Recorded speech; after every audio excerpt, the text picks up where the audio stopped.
Hey, what's up, everybody? Good morning. Hopefully, y'all can see me. I am on my laptop, out of town.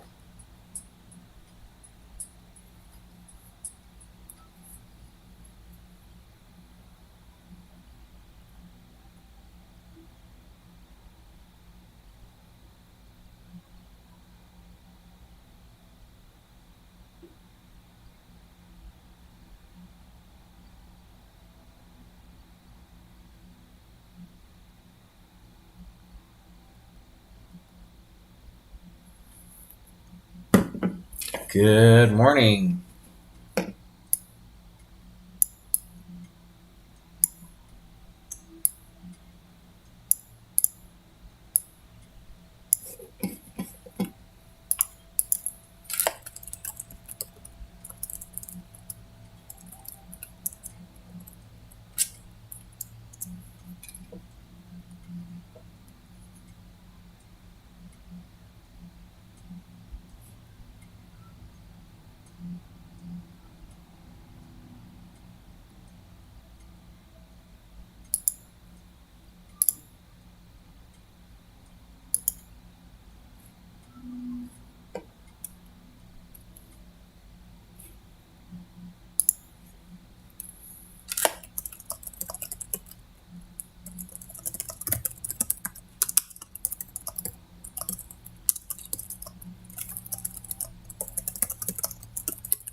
Oh, I need to install this.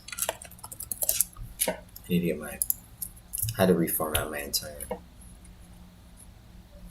computer over here.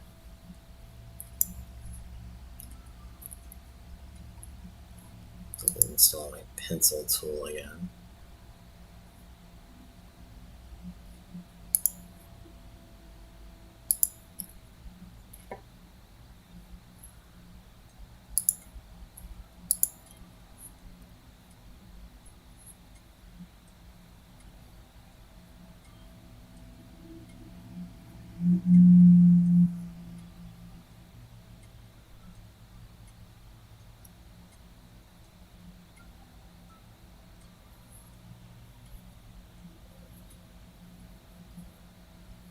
I think I get breakfast in this hotel till 9 o'clock, so I got 30 minutes. We'll see what the trading day looks like. I'm not going to give me something.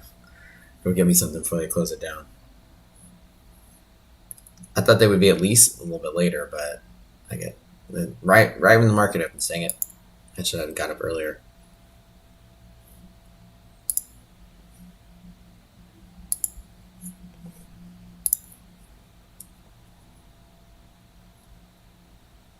Take a look at DJT stock today.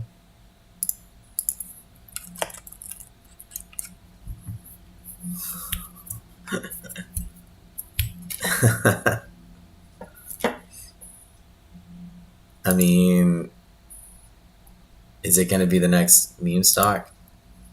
Could be the next one that grows. You never know.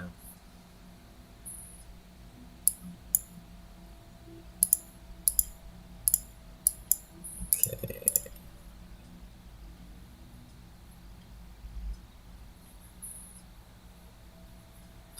All right. Looks like the market's kind of opening relatively flat-ish to up. Let's see. Close right about here.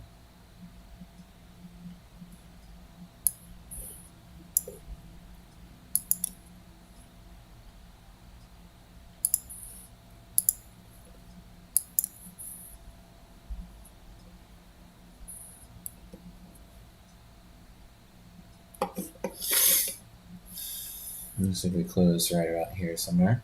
And then, yeah, we're kind of opening somewhat. Okay, somewhat higher. Maybe it's somewhat of a gap up. Let's go ahead and clean up this a little bit. Display.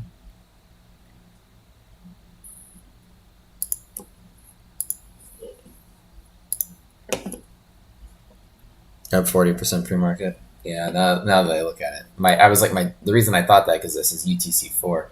I'm in the wrong time zone here. I was like, okay, let's go ahead and go to Chicago time and see what time it really is. There's 15 o'clock right here. Oh yeah, I thought it was here. Okay, so there it is. We are 508. 569. Yeah, we're up. Up slightly. I got NASDAQ on here too. And DD bands.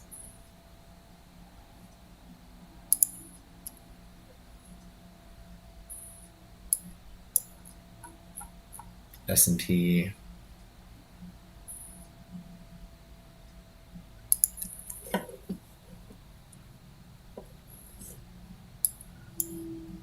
They're opening in just about a minute here.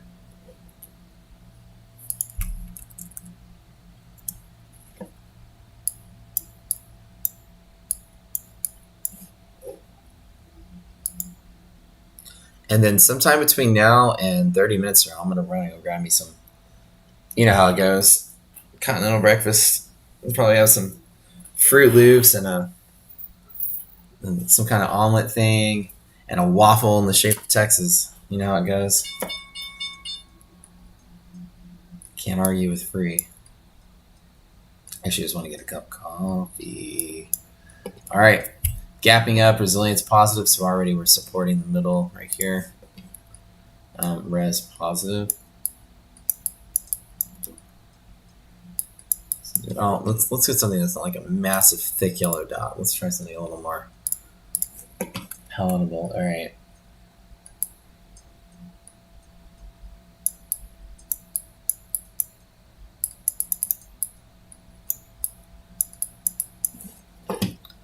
Be helpful if I add resilience to the chart itself.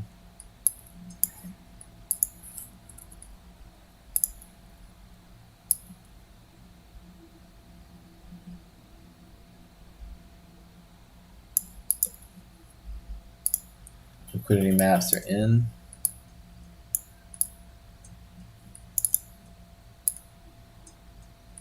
We're opening above. Hedge pressure, we're likely to stay above hedge pressure there, so let's just kind of pull this up. Let me make this slightly bigger. Maybe I can see a little bit more of the chart.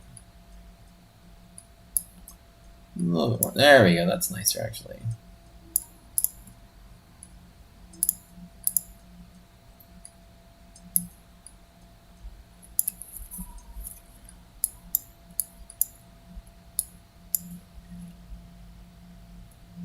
QQ in the same boat. Other than that, QQ opened below hedge pressure, so it is support for monthly, which is probably way down here.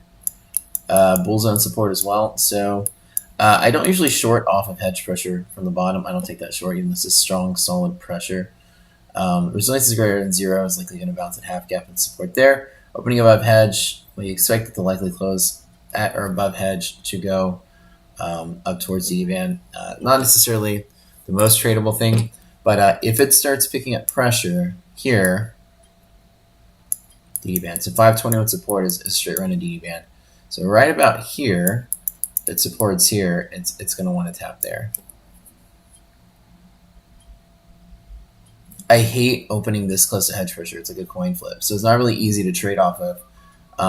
The S&P wants to go higher. The NASDAQ is bumping against resistance, so we'll see. So this is supportive bull pressure going up towards the top again. There's no short here. Doesn't look like it's going to sell off. I think the market's going to support and go up a little bit higher. I don't know if I want to take it though. Let's go ahead and put NASDAQ on here real quick.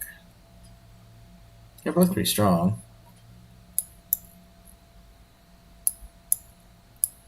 I'm mostly watching the NASDAQ today, just to see. It's the one that's the problem child. Water eggs, yum. I know, right? Strange omelet, rubbery omelet.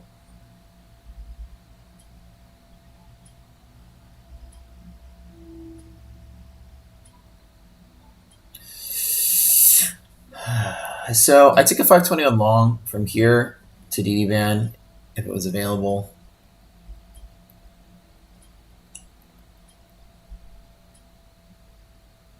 I think that's a terrible idea. But since I don't really like it too much, I might just maybe take the micro approach.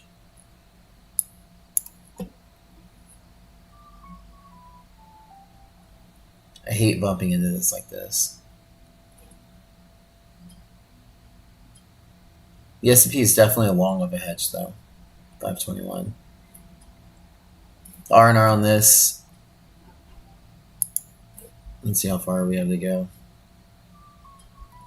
It's about 20 points of move. All right. Let me run out and get some breakfast. VIX. Yeah, hold on a second. I think I'm gonna avoid this one today.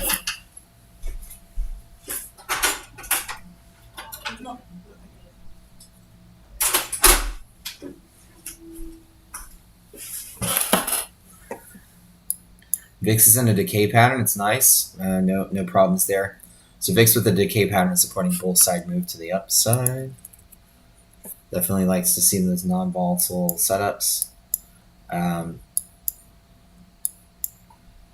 Yeah, I think everything's looking pretty solid for a run up.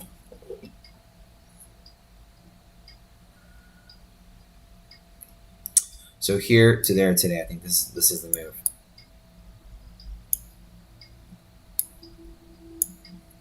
As long as resilience stays positive.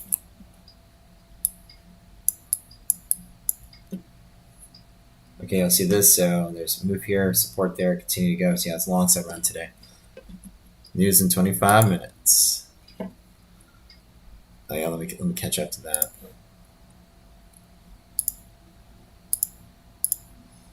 I should be home tonight.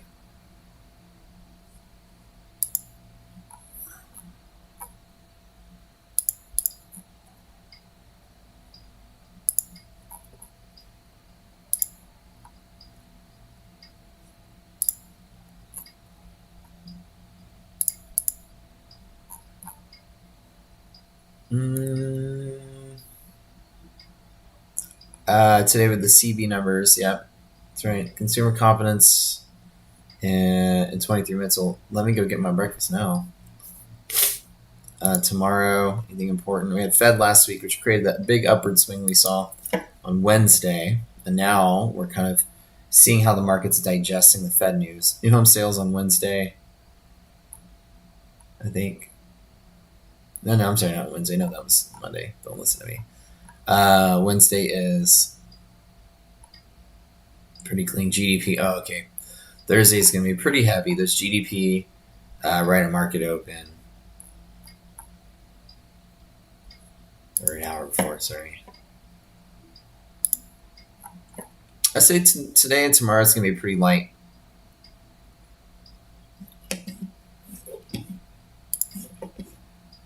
Let's run monthly map real quick.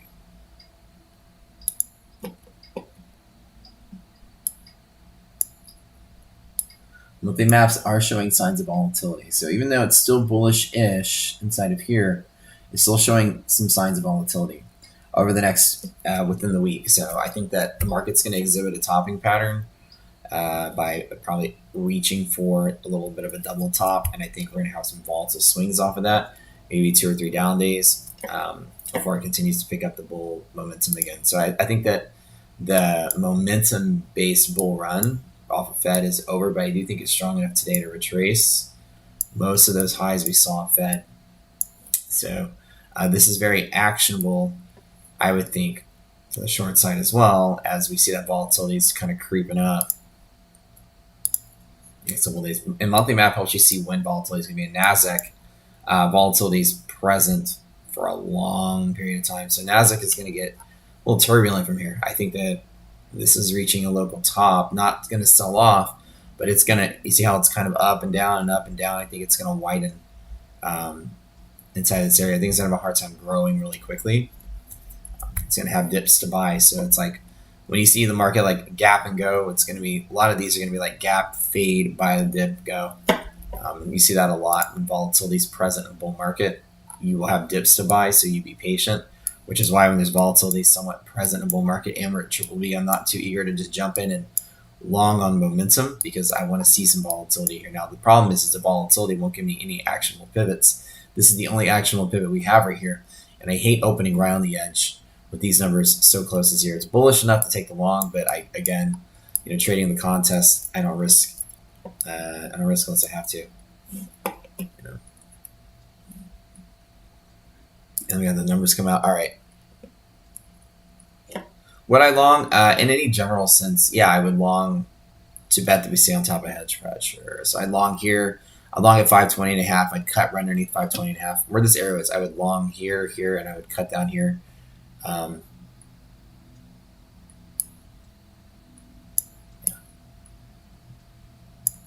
Knowing that it's about a 2-to-1 trade from here, about 20 points with the 10-point stop, I can do that pretty easily.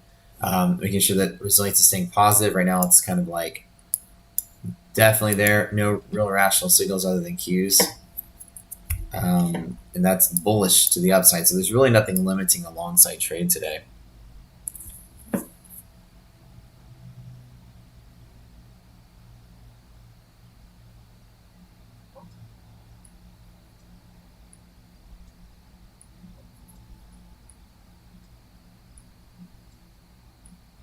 All right, I'm gonna go grab me some breakfast real quick. Y'all smash that like button really quick while y'all are here. I love y'all. I'll be back. No, I'm not gonna make a trade today. I'm gonna let it simmer. So I'll be right back.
All right, I am back.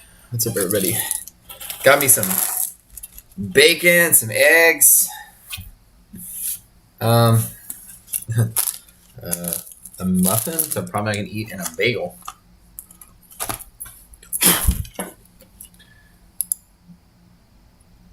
Just got room service. I know, right? Well, no, I'm not I'm not staying at a fancy hotel. I'm staying at a normal hotel this time. This is not a. This is a. It's not like a resort vacation week. So unfortunately, room service is not available. But continental breakfast is, and can't complain when you get a plate full of bacon. Can't argue with that.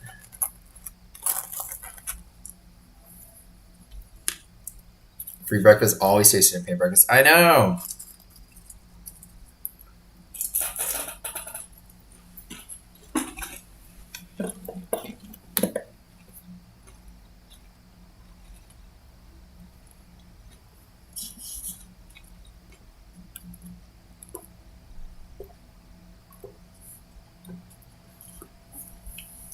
Have like my staple I go to. I get orange juice, bagel, coffee.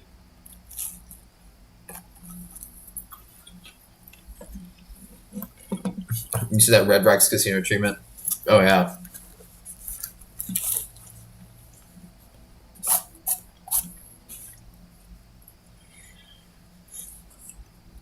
And I meant until consumer confidence numbers.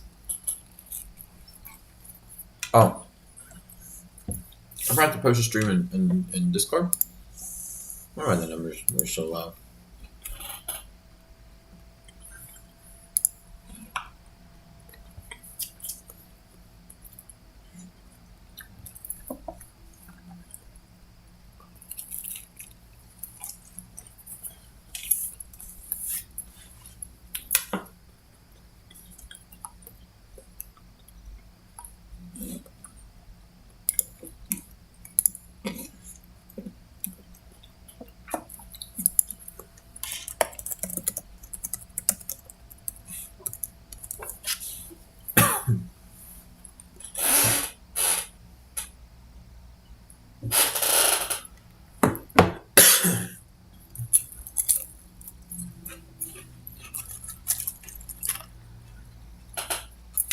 If you guys can hear me crunching, I'll mute my mic. Can y'all hear it?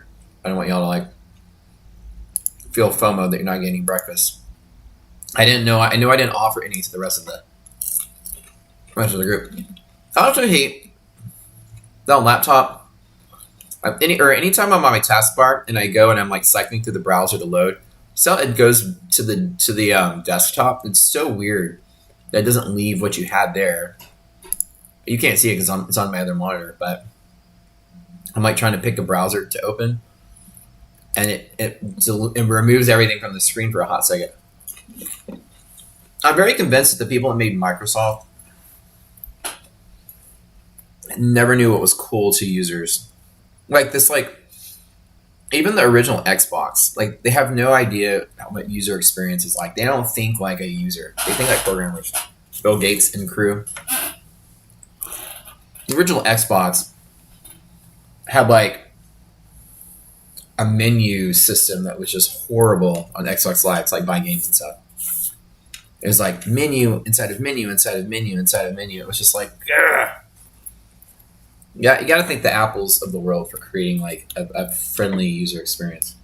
You just think about it. Like, what's the purpose of minimizing and showing your desktop background just because you're trying to find some of your taskbar open?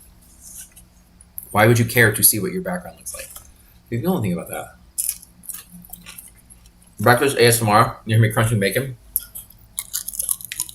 Oh. So bacony. All right, I'm gonna turn you guys on. If I go any further with that, it's actually not bad. I did get there a little late So moist. When you get there a little late, like the eggs are typically like pretty much done for.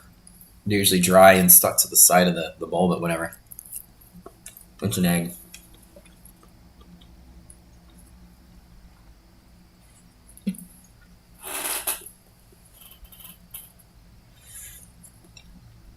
I really didn't eat anything yesterday, so I'm kind of actually starving.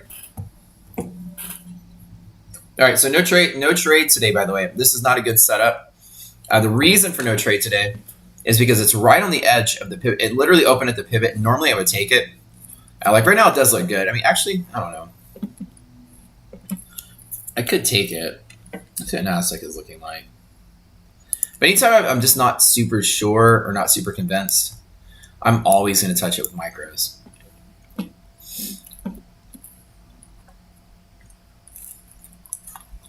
No short setup today, but I would be willing to take a short off the DD band as we learn. That's something I want to take more often. Both delicious and nutritious. Yeah, but not with Robbins. Robbins is about gambling. It's about taking a trade when you need to. Somebody bumped me out of 5th place, so I also haven't been too aggressive the last week or so.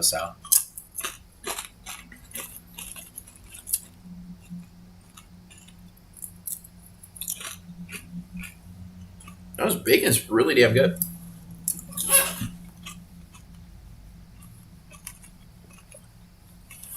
Crunch. Oh my god, Louis. my bad. Right, at least you know it's really crunchy. That's good. That's a good time. Okay.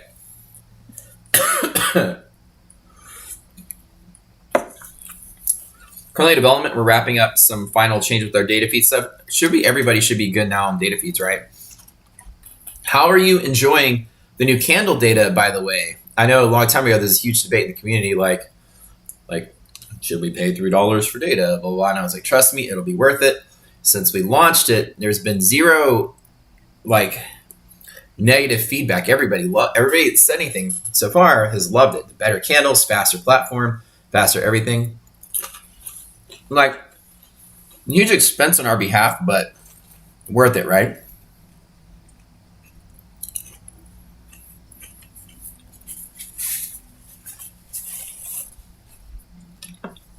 Okay, good. I think it's amazing to finally see now. One thing you guys will notice is that this is one thing that I actually have to clear with the API. Since we don't aggregate the tick data here, some of you have pointed out some unusual volume spikes that are showing up here and saying, I don't see this volume spike on my Thinkorswim. We'll just tell you, everybody gets the same data. The problem is there's no such thing as just data, all data. Data is an aggregate of all orders, and orders can take place in a million different places. So the main tick data that comes through, which is your time and sales, has to be aggregated into candles. And so typically, if you get the raw tick feed, you would aggregate it yourself. You can choose to include dark pool, take away dark pool. The list has 40 different types of orders that come through. It's not just exchange traded orders. There's all kind of over the counters and conditions that count it as being part of the candle feed. Well, our API that provides the data aggregates our data. So they aggregate something into it, and part of the aggregate, they put something in there that Thinkorswim likely will do. Might assume it's probably some kind of over-the-counter dark pool fill or something. So some people have noticed that you'll occasionally see a volume spike, and they were asking, is that correct? It's actually correct. And they say it's not on my Thinkorswim. But there's no such thing as what's the correct data feed. The correct data feed is what you want it to be. What do you consider data worth looking at for yourself? If the correct data feed is all orders that ever exist everywhere, every point in time, over the counter, under the counter, run circles around the counter, then that's your data feed. So when you put two platforms next to each other, they're going to be slightly different because of that one particular effect. So you guys put TradingView and Thinkorswim next to each other. and might notice your candles are slightly different, and you might go, what the heck? And so it's because there is no data standard. Each platform likely buys either a prepackaged API data feed that has the aggregates already built into it, or like in the case of Thinkorswim, they buy the raw tick data and they aggregate itself, and they choose what to include, not to include, just to give a data set that's useful for its users. There we go. Where are you getting the data from for the candles? Oh, for our platform, we have a provider. I don't really mention like who, but news coming in.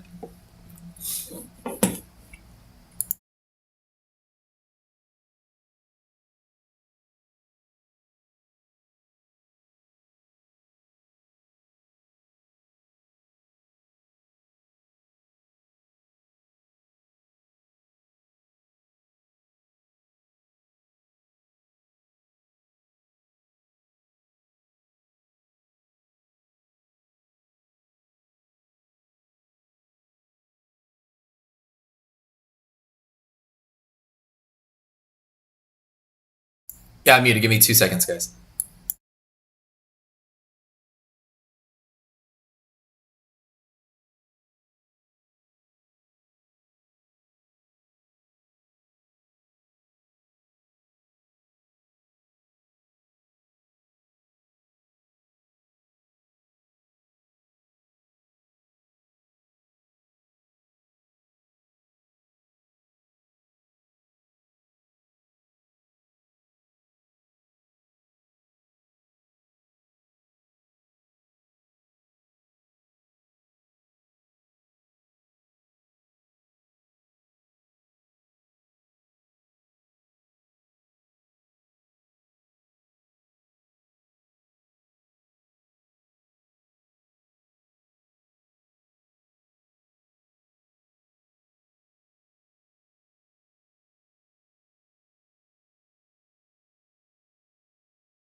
All right, consumer comments number came through. Yeah, so like our data APIs and all those parts of the platform, it's all part of our proprietary infrastructure, like where we get our data from and how it's all set up and everything. But just to let you know, we do have full UTP A and B data feeds, and the aggregates are pretty solid. Like I put the platform side by side with Thinkorswim and TradingView, and you might see one out of a big chunk of candles off by a penny because of some aggregate order that we have that they don't have, or vice versa. And so they're all different. Actually, I did a study between TradingView, Thinkorswim, and a couple other platforms, and us, and show that there are no two data feeds that are exactly the same when choosing our data.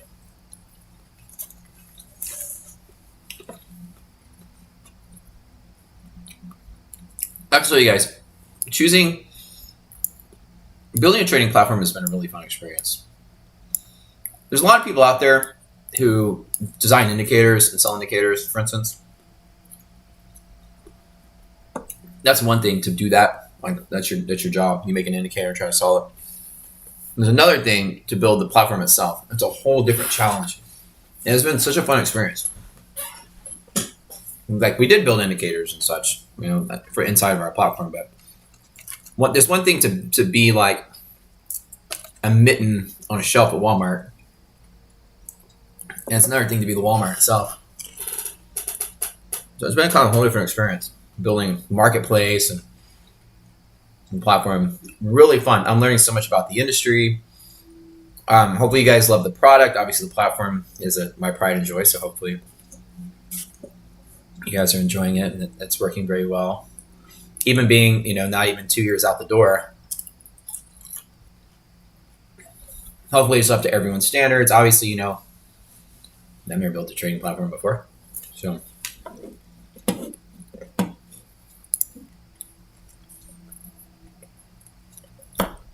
a mobile app would be something that would be done in the future when we reached a certain size.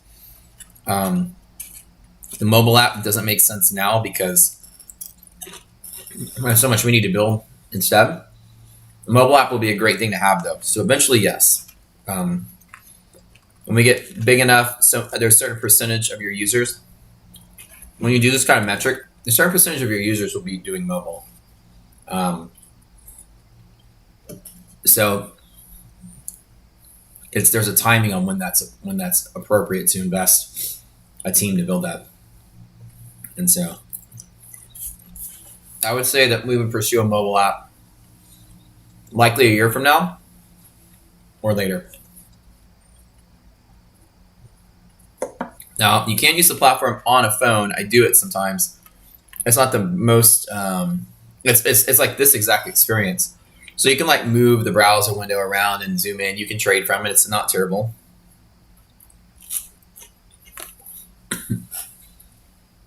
But it's certainly not optimized for mobile. But to build a mobile app would be a whole different ballgame.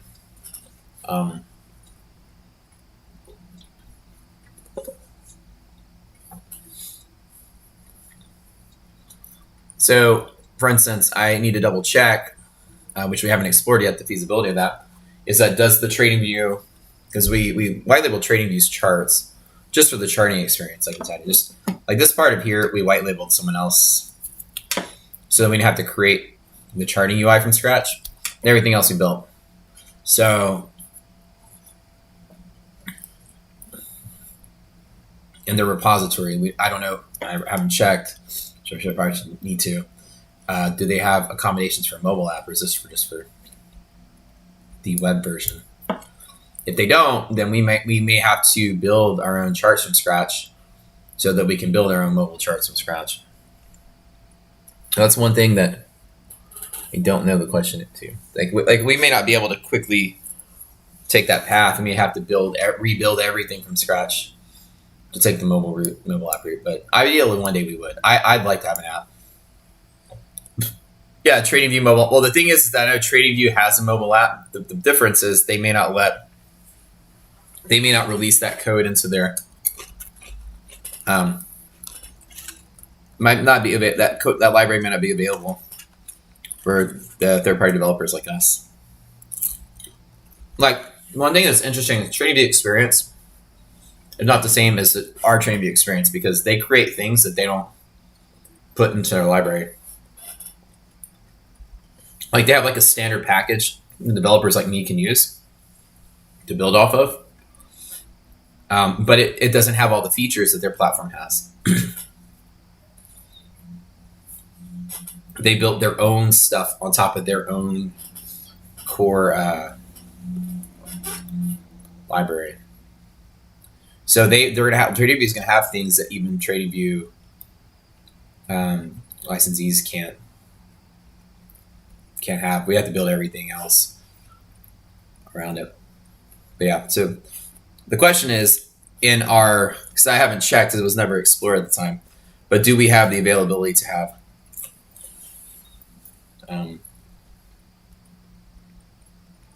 do they have the template to build a mobile app out of their charts? They have all the code for it for Android, iOS, I don't know. If they did, that would save us a whole lot of steps for sure. Okay, so this is what I was talking about earlier. This is that trade setup. I didn't take it just because it's too close to the edge. You have hedge pressure is likely to support. You open above here, you're likely to stay above there. More often than not, positive resilience is starting to hold outside of the box. Mode 2 resilience is greater than 0, supporting there. Half gap support as well. So there's no chance of us going below 0 or below half gap because resilience is not greater than 0. It's this white number here. So we're flexing this way from the box, looking great. DD band upper target, this 18,860 level on NASDAQ. Looks like it's 53.13 on the S&P. So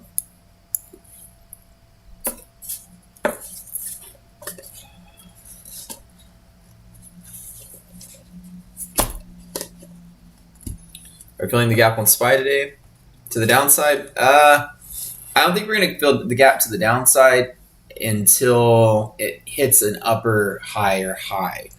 Days like this don't necessarily just crash out and fall for no reason unless somebody starts dumping the stock.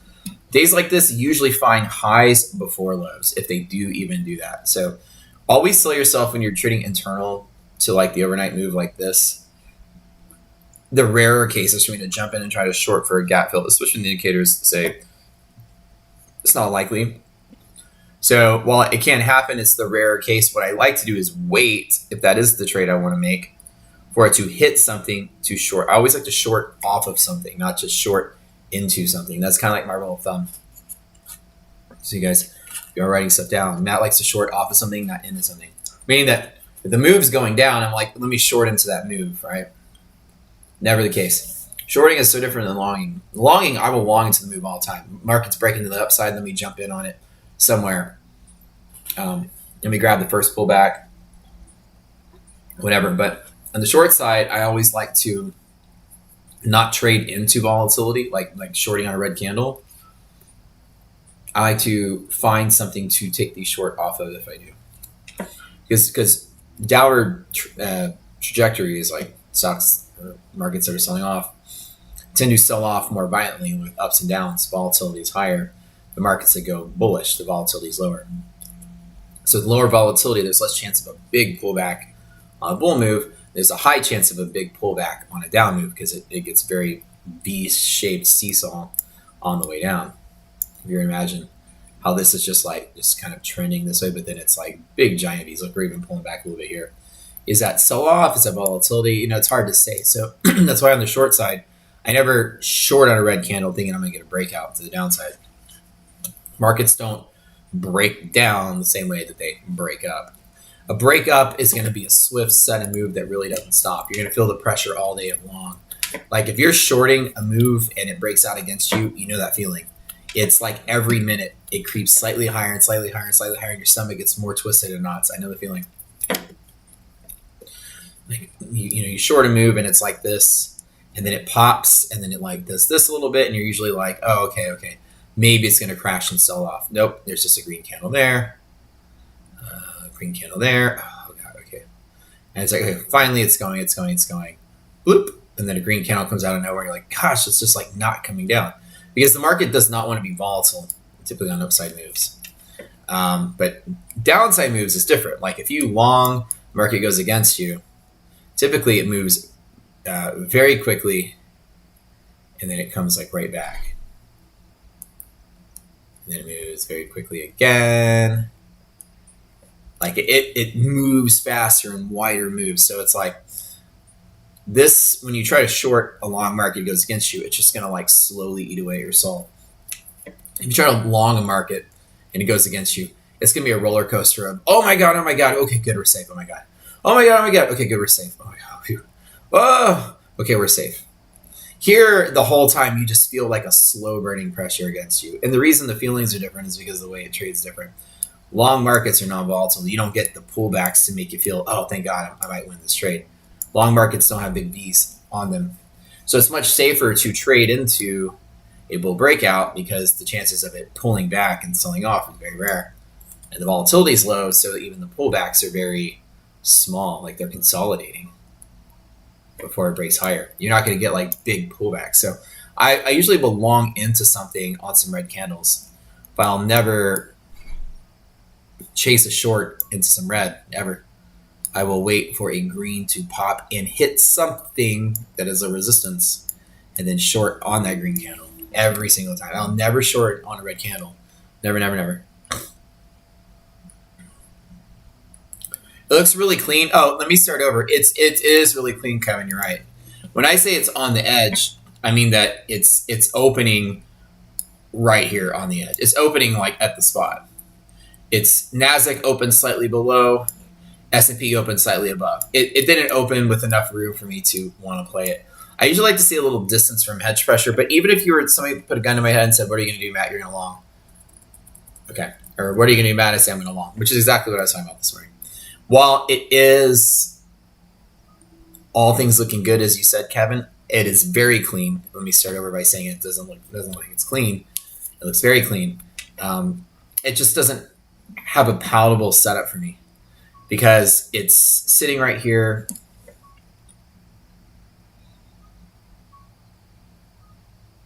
And while I do believe it's going to go higher to DD band, for the Robbins Cup, I'm being pickier. I want to see enough R&R, enough movement to really justify taking the trade. So in this case, Kevin, you're right. It's very clean to me.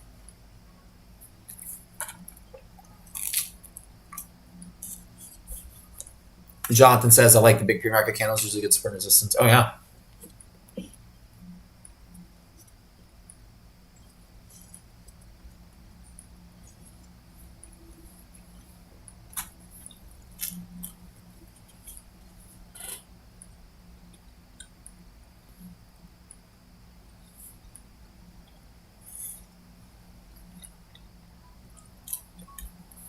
It's like today, if we were to get a tap on DD, I might pull a short off of DD if we get there.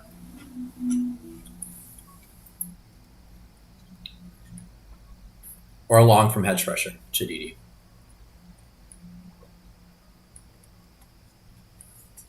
This continental breakfast wasn't so bad.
Chop City, yeah. Chop City with bullseye. And another reason I'm not engaging in a trade is because I can't stay here too long. I have an appointment. I got to leave in about 30 minutes. So also, Kevin, I didn't say that, I guess. If I know I can't commit to being here, I don't take the trade either. This is a long from hedge pressure, and it might take 2 hours to get there. And I kind of need to be here to babysit it. So, yeah, and that's another. I guess I forgot to say that. I'm on my laptop. I'm out of time right now. So, if I can't make the trade, or if I can't commit to being here to watch it, I also don't make the trade. Because to take the risk, I need all the return. The R&R needs to be there. It's all or nothing kind of thing. So, I mean, I could take the long and take some profit and close out. But then I'm really robbing myself because say that you're going to make 20 points. But I'm not sure I'm going to make 20 points before I have to leave. So I'm like, okay, I only get 7 points. Even though I'm confident in the move, if my stop is still the same at 10 and I have to leave and I just push the button and only get 7, I'm really taking a trade that's less than 1-to-1. So the idea that I can't commit for the full amount of time means that I'm taking more risk against the reward than I should have because I won't get the full reward. It's better just to not take it. Yeah, 52.13 is kind of a long way up. So it might take a little bit to get there. Kind of an all-day thing. And whenever I'm busy or doing things I need to be doing, the last thing I'm going to be doing is looking at my phone every once in a while to check on a trade. Yeah, I'll just come back tomorrow.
Appreciate you guys tuning in, hanging out here.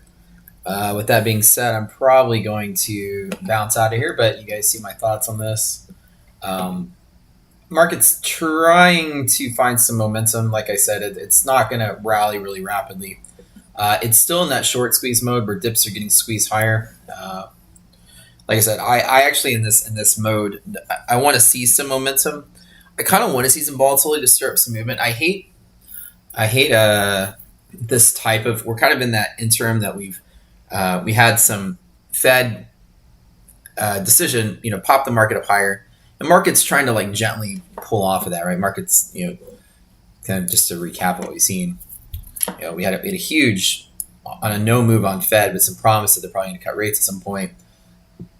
And then over the next, the rest of that week and then into this week, we've just been doing this. And then we retraced the red line and came back to there. And now we're kind of sitting right here. Moves like this after an event, supporting the red line, always tell me they're eyeballing that starting point and then a break before any kind of sell. These little kind of like Batman ears, like calling like whatever people should call them weird stuff. I always find it, but at the end of the day, head and shoulders is double tops, whatever. These kind of moves like this, while they support that midpoint with like no return to it and no volatility, they're just gonna have dips along the way and try to make it back to there. The market is trying to make it back to there. If selling pressure comes out of nowhere, it'll try to sell off. But like my brain always tells me in these kind of moves like this, we're walking right back up to the high, if not a little higher, and then selling off from higher highs. Because typically Fed like that, if it's an exhaustion move, then you could sell off. Like I said, we see volatility coming up in the next 3 or 4 days. And what it tells me is that the market's going to probably complete this move and that volatility is going to kick back on. And maybe at least try to grab that red line. But I do think that in the next week or two, the market's possibly topped. I hate to say that, but not topped forever. I mean, topped temporarily. The market's going up. Let's not kid you. By the end of this year, we'll be at 5,500 or higher. But I think temporarily the market's finding a relaxation point. The tech momentum is kind of starting to fade a little bit. So I think that we might get, and only one time, like a sell-off week or so is very possible in the next 2 weeks. But just one in this big rally that we're having. So the volatility in the monthly maps is there in the near term. To pinpoint where it is exactly, it's going to be hard to say, but you can all see it for yourself. The bull market is strong. The bear market is weak. You know the trend. But everybody sees right here, this is the scary part of the bull run, is that over the next, this is like 2 or 3 days out. This is this week. Everybody knows that this distance is high volatility. And we are sitting at triple B right now. So on VIX, we're sitting at triple B. So as that volatility starts to move, we can get the volatility excursion, which means somewhere in the next week or two, the market can have like 1, 2, 3 big days of selling. And I bet you after it consolidates that, it'll get right back up to rallying and keep going. So I think that we have a sell-off week in the horizon this month in the next 3 to 4 weeks. Now, again, that's just what the evidence is showing, but I don't bet on it. I just say that I know, the bull market's got a big sell-off week. I'm going to be armed and ready for days like that. So it can happen at any time. Markets are random. Last thing I'm going to do is short to bet on that. That's a instant account killer right there.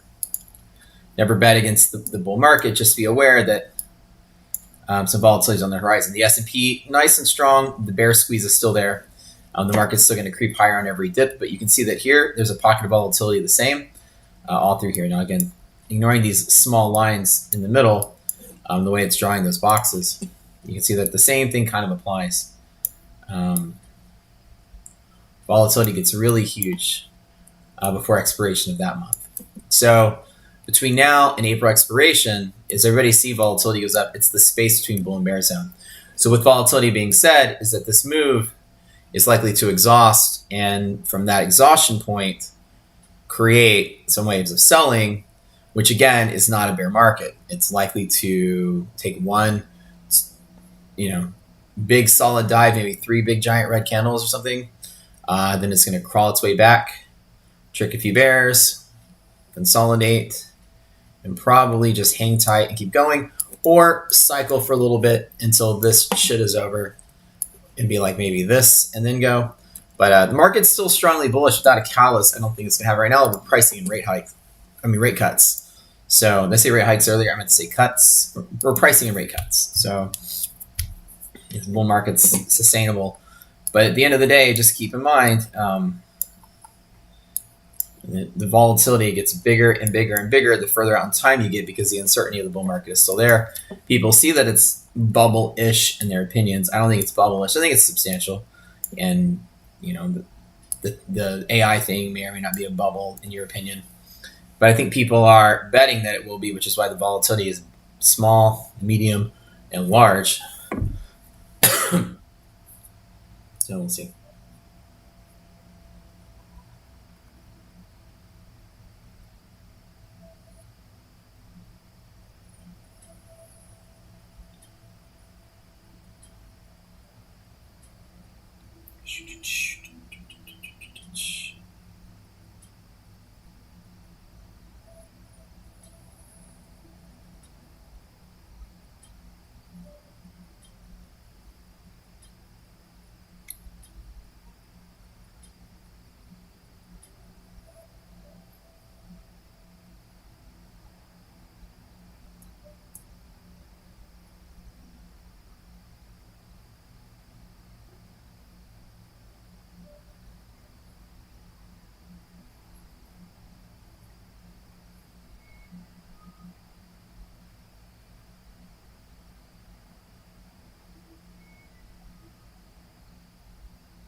And I was reading the news on that Baltimore bridge collapse and that ship hit it. That's insane. Hope everybody's okay. 7 people are missing. The cargo ship loses power and slams into the bridge. Francis Scott Key Bridge. What a wow.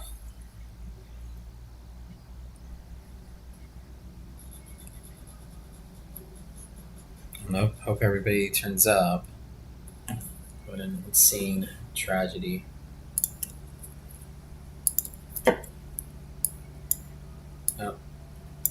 Oh, look, here's some randomness right now. I'm not touching this. Okay, there's that middle half gap. Wonder what's triggering this just a little bit extra. See, like market's trying to find an excuse to move. It's huge. Ships are stuck north of the bridge. 6 or 7 in the harbor. Really, really bad. I can only imagine what it's doing to the traffic and everything else. Horrible. Well, yeah, no trade for me today. Yeah, like I said, I don't it just doesn't feel like there's much reason to touch it, and I gotta go. So I have an appointment. If one were trading, this half gap with resilience greater than zero is certainly a long setup. So this is where I would probably play from if I were going to play. But anyways, I gotta run. I love you guys. We'll see you on tomorrow. I'll be back in the saddle of my big computer. Love y'all.